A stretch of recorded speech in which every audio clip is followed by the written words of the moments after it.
ازيكم عاملين ايه؟ يلا بينا نعمل مع بعض وصفة النهارده. جبت الحلة بتاعتي، المية بتغلي وهبدأ احط عليها شوية من الزيت ورشة من الملح، وهجيب بقى معايا نوعين من المكرونة. معايا بقى اي نوع من مكرونة صغيرة، اذا كانت مكرونة خواتم او المكرونة الهلالية، وهجيب كمان مكرونة سباكيتي وهقطعها على 4 عشان هنعمل مع بعض النهارده احلى كشري واسهل كشري هتاكليه في حياتك بجد. هنبدأ بقى نسيب المكرونة تتسلق براحتها، بس قبل ما تسيبيها تقلبيها تقلبتين عشان ما تلزقش. هجيب بقى معايا حله معايا واحط فيها حوالي معلقتين من الزيت، وهنزل عليهم بحوالي ربع كيلو كده او اقل شويه من الشعريه، وهبدا اقلبهم لحد ما يتحمروا بالشكل دوت. هجيب معايا العدس انا سلقاه. كل اللي انا عاملاه ان انا سلقاه بس في شويه ميه وحبه كمون. تقدري تحطي كمان فص توم بس ده اختياري براحتك. هبدا بقى اجيب كده حوالي الكميه اللي انا حطيتها حوالي كوبايه من العدس.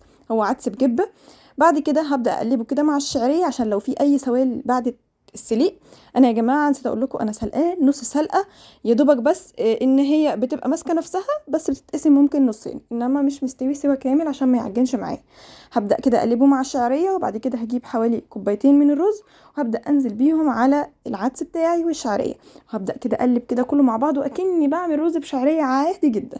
بس بقى ده رز الكشري بتاع المطاعم، حاجه كده خطيره.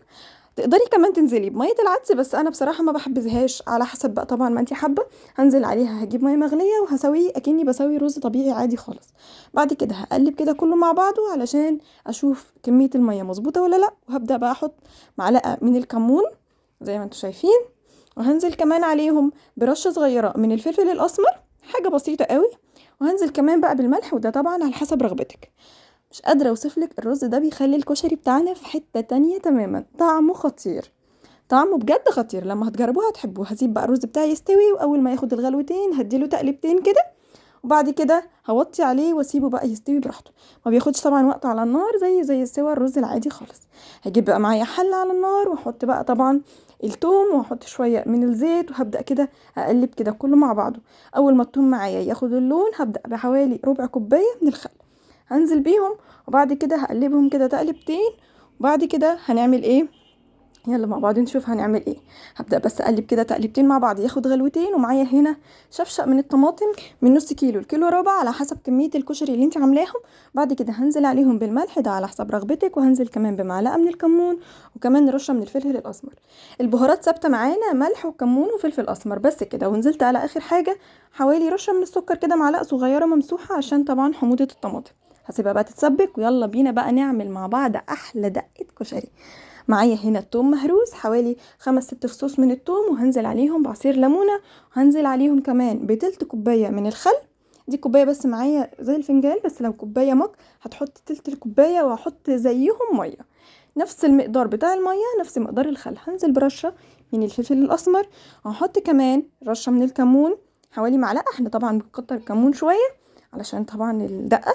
وهنزل كمان عليهم بآخر حاجة معايا من الملح. ملح برضو على حسب رغبتك انتي، برضو بعد ما بنقلب بتدوقي لو هي محتاجة شوية ملح.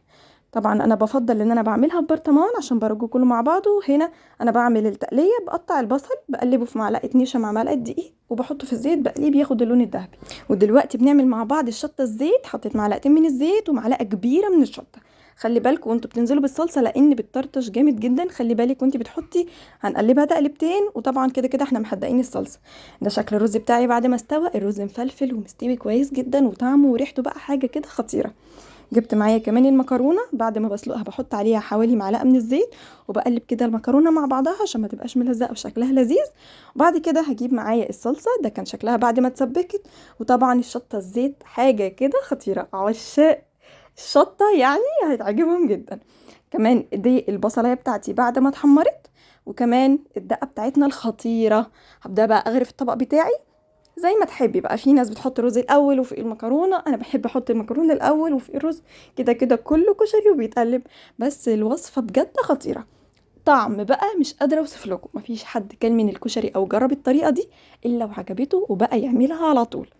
نفسه زي طعم المحلات او المطاعم اللي انت بتاكليها بره بالظبط، وطبعا باقل تكلفه، وكمان انت عارفه كل حاجه معموله ازاي. هبدا كده بعد ما حطيت المكرونه حطيت الرز، واخر حاجه هحطها معايا كمان الصلصه. هنزل كمان بقى معايا بالتقليه بتاعتي خطيره ومقرمشه شيبس، حاجه كده رهيبه.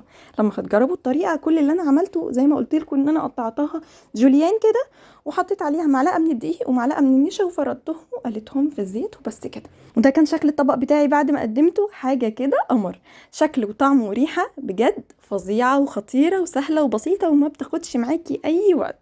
هناخد كده معلقه مع بعض وشكله مش قادره اوصف لكم، الوصفه بجد تستاهل بقكم. وتقدري طبعا تحطي اي اضافات اذا كانت الدقه الخطيره او الشطه الزيت.